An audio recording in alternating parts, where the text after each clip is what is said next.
Enjoy this free preview from MyOutdoorTV. With the largest library of outdoor shows, we're the home of the adventurous, the champions, the legends. MyOutdoorTV. Try us free.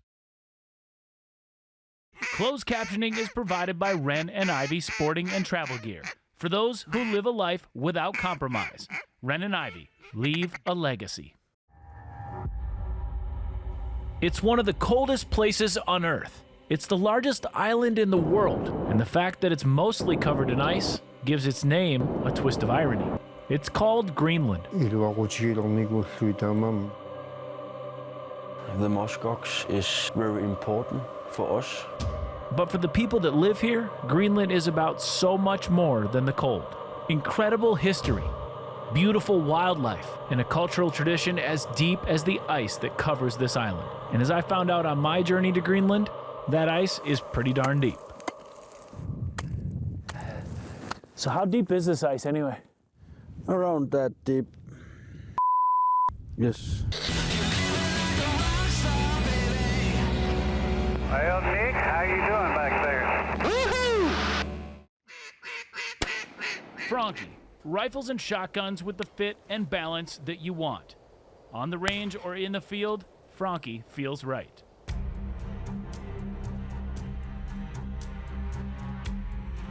The country of Greenland is the largest island on planet Earth. To put it in perspective, it's bigger than the country of Mexico, and 80% of it is covered in ice. But despite its icy nature, its military strategic location have made countries like the US very interested in Greenland for a long time. During World War II, the United States was granted permission to build air bases on the island to defend against Nazi aggression. And nowadays, one of those bases is one of the two major airports on the island of Greenland. And it's there in the shadow of that World War II air base in the tiny village of Kongerlussuaq that I find myself stepping foot in Greenland for the first time. I'm here to chase after the Greenlandic muskox, and after I collect my bags, I step outside, I make my way to the bus stop to wait for my ride, and it is obvious immediately that this is unlike anywhere I've ever been.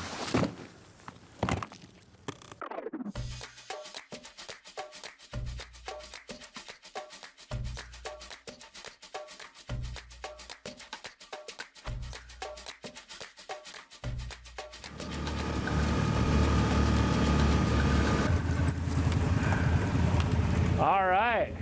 Hello. Hey, man. Michael. Nick, how are you? This is Snuka Snuka, how are you?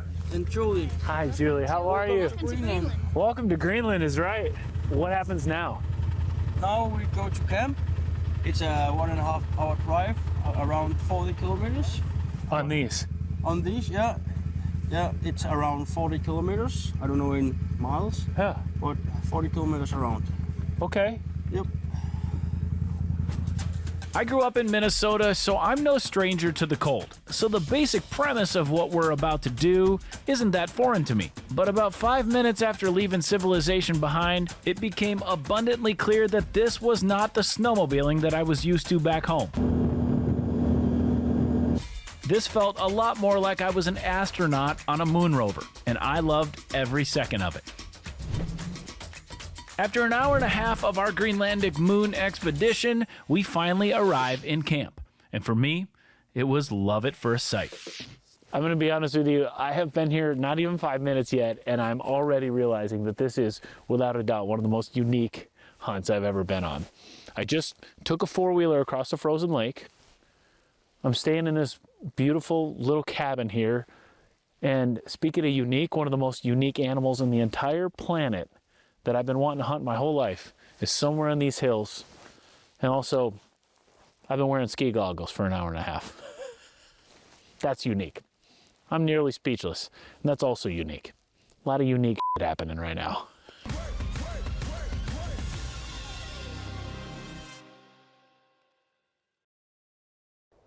Heat boost from Huntworth. The ultimate in cold weather clothing. 30% warmer without the bulk. I'm in Greenland hunting muskox with Michael and Julie from Inuit Outfitter.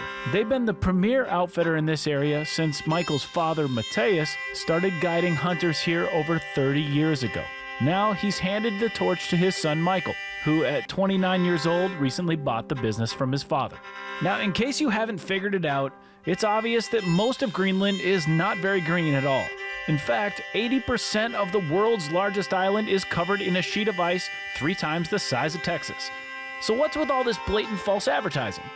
Well, it's simple. In the year 982, when Norseman Eric the Red was banished from Iceland, he and a contingent of followers settled on the west coast of the island, and in a far-fetched attempt to attract more people to come and settle with them, he called the place Greenland, knowing full well that people would much rather settle somewhere with green in the name than ice in the name. Now, in full disclosure, calling Greenland green is not a total misnomer, as some of the southern fjords of the island do have some greenery and milder weather, but for the most part, by definition, Greenland is mostly ice. But hey, as my wife can attest to, everybody tells a little white lie once in a while, right?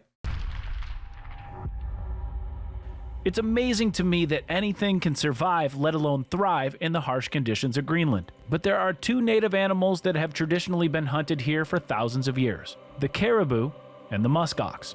And the muskox is the reason that I'm here. The muskox is one of the toughest mammals on the planet, and it lives in some of the harshest and coldest conditions that Mother Nature can dole out. It's so cold here, in fact, that I had to spend some time on my first evening in camp readjusting my rifle for that cold. After all, this is a true once-in-a-lifetime trip for me, and I wasn't leaving anything to chance.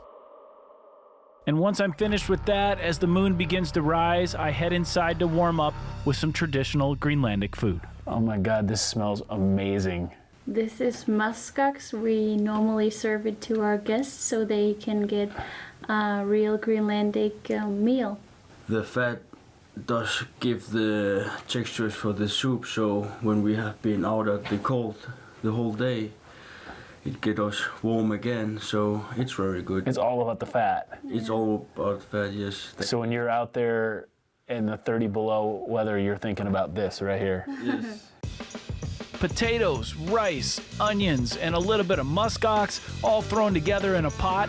Hot soup on a cold day is a ritual that's as old as time. Here on my first night in Greenland, That is so good. for me, this is truly muskox soup for the soul. A hunter's meal on the eve of the hunt. I love it. Yep, I'm moving to Greenland. This place is awesome.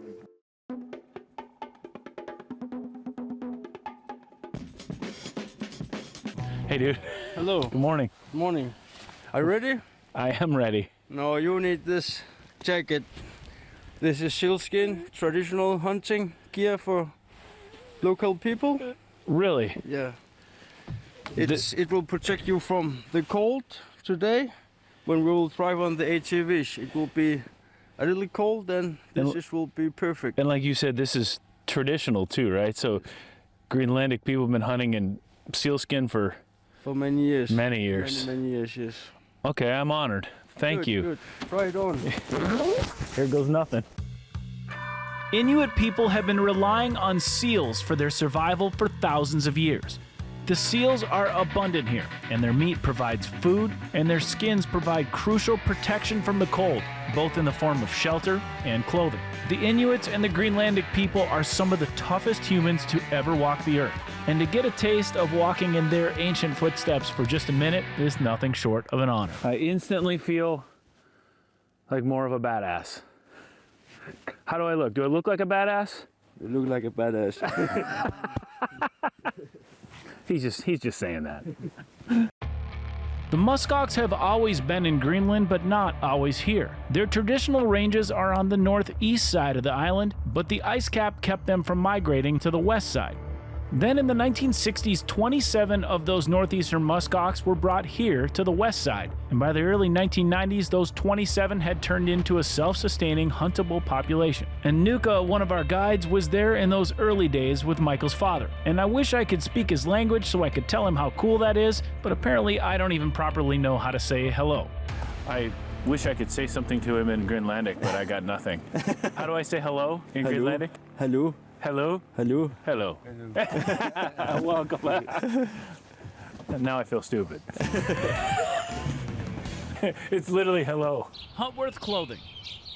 For all kinds of weather, all kinds of terrain, and all kinds of budgets. Clothing that works. Here's some more of our awesome sponsors. Franke, feels right. Walton's, everything but the meat. Aluma Trailers, take fun anywhere. And Vortex Optics, American, family, and veteran owned.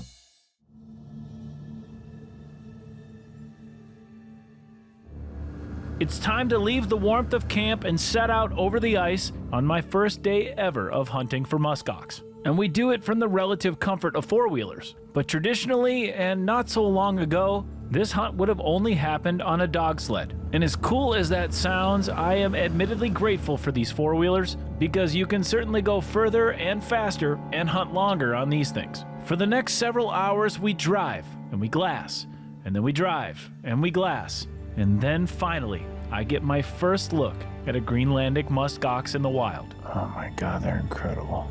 Now the hunt begins in earnest. And let's just say that getting closer when you're this bundled up over this terrain will burn a few calories and make you sweat, no matter how cold it is.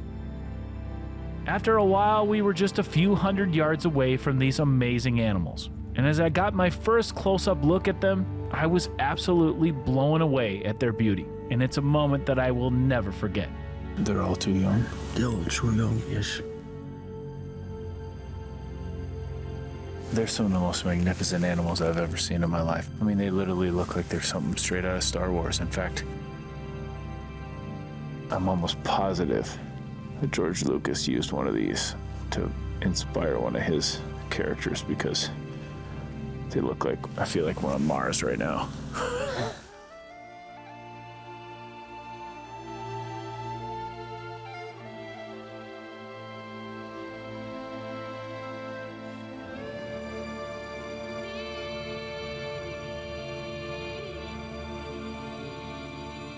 We're back here in camp, and I just realized that I'm out of water in my cabin, so I came over here to Michael's cabin to ask him, hey, where do I find more water? And that's when something unexpected happened when he handed me this. And something tells me that this is gonna be cold. Here goes nothing. The old saying goes, be careful what you wish for, right? Well, when I wished for some water, I definitely wasn't expecting this. I need safety goggles.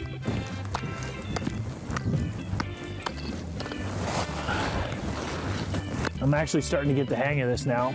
You kind of got to go in one spot. Like that. Yeah, I still got a little Nordic in me. So how deep is this ice anyway? Around that deep. Seriously? Yes, Like 4 or 5 feet? that's right. We're standing on 4 or 5 feet. Yes, we are. I feel like I'm digging to China. All right, is that deep enough? It is. Now finally something I'm used to. This is just like my childhood. Now you might be wondering why I had to hammer a hole in the ice before I used the auger. Well, that's so that when we finally get through the ice, the water has somewhere to collect.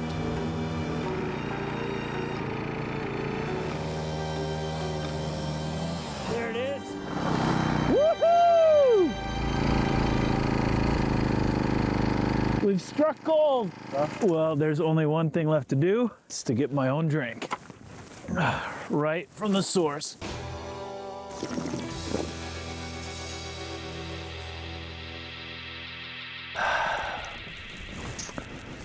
That's good. That's a first. Yep.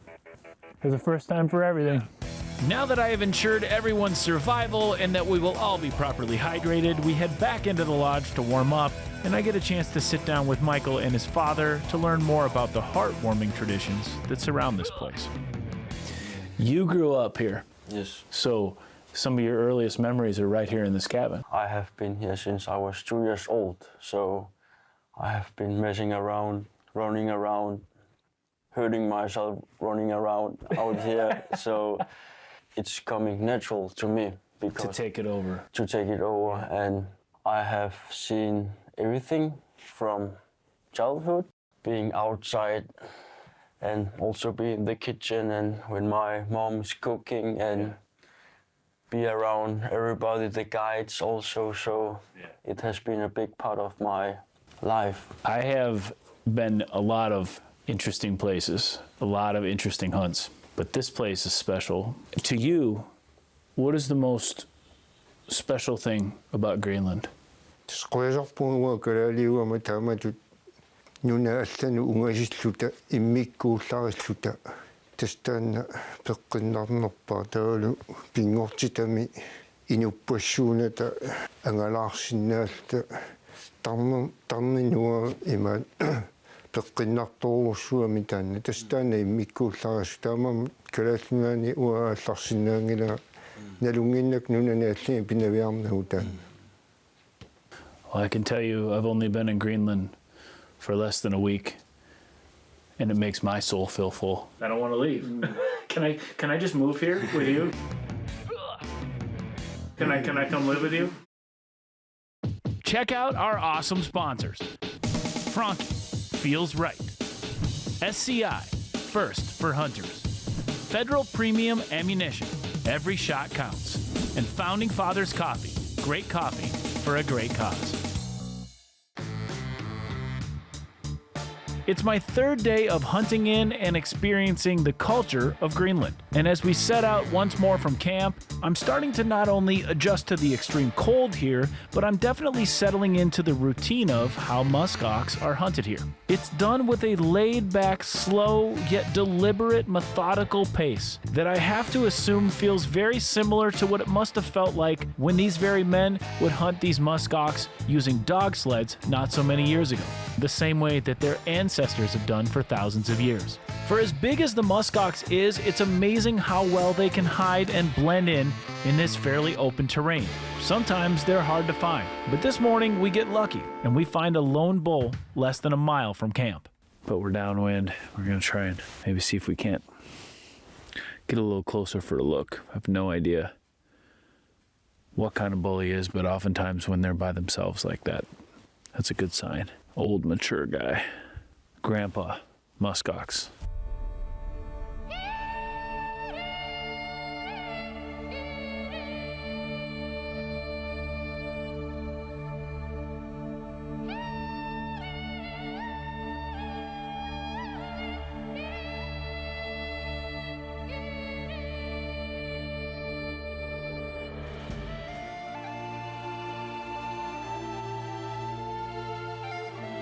With the Arctic wind blowing in our face, we're able to get within 150 yards of this gorgeous animal. But there was just one problem.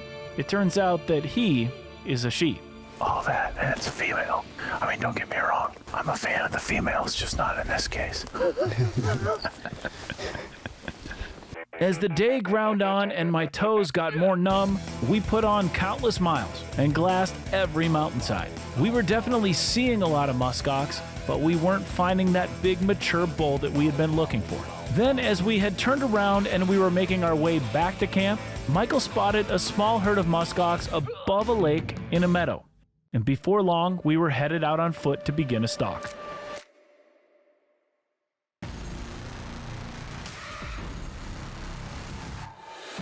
After walking for half a mile, we come to the top of a hill and Michael spots the herd. And almost immediately he notices a shooter bull among them. And the moment I've been waiting for has arrived.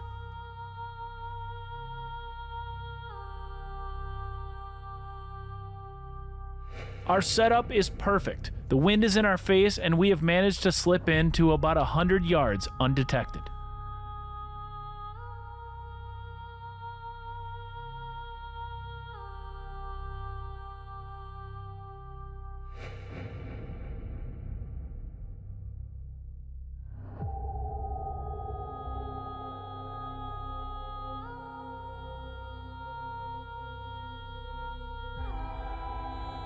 Distinguishing between an old mature bull and a young one takes an experienced eye, but one of the things you look for is the color of the bosses, or bases of the horns. You'll notice the muskox in the back has lighter colored horns. This is because they're still soft and growing, and the bull facing me with the darker horns He's older, and the tips of his horns are less pointy and more worn down. This is the bull we've been waiting for. Now I just have to be patient and wait for a good shot.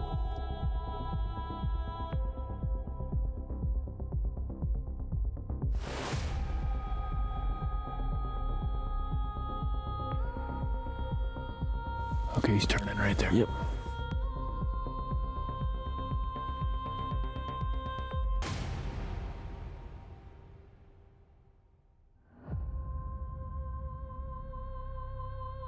With a well-placed shot, one of the most unique animals I've ever hunted falls. Good. Good. Dude. The emotions begin to flow, and I see something that I've never seen before in all of my hunts. This is crazy. Every time that I've ever shot any animal ever, they run. Instead, they're all just standing there in a pod like a Roman Yes. fortress. Yes. Why do they always do that? Yes, they do. Protecting each other. If there's one down and if they have been together for a longer time, they are brothers and sisters. They protect each other. They're unbelievable. That makes it even more emotional. As I walk up on my first and most likely my last ever muskox, and my hunt in Greenland comes to a close, I can't help but take stock of where I am and what I'm doing. I'm so far from home, outside of my comfort zone, and as happy as I've ever been. I'm struck by the culture and the traditions that surround me and are alive and well in not only the people that brought me here, but the very clothes that I'm wearing. Yet we've done this hunt with a relative amount of modern comforts, and I can't help but think about what it must have been like to hunt these muskox with dogs and dog sleds, living in tents and igloos, doing everything you can just to survive. Those are the things that go through my mind as I sit next to this muskox, and hopefully I can remember how this feels forever. Because for me, hunting is about so much more than killing. It's about these incredible people I've met and the meal that we'll share back in camp tonight. It's about getting water straight from the glacier from beneath 5 feet of ice, and taking a second on that ice to make a quick little toast to the important things in life. To Greenland and good friendships. I'll drink to that. Cheers.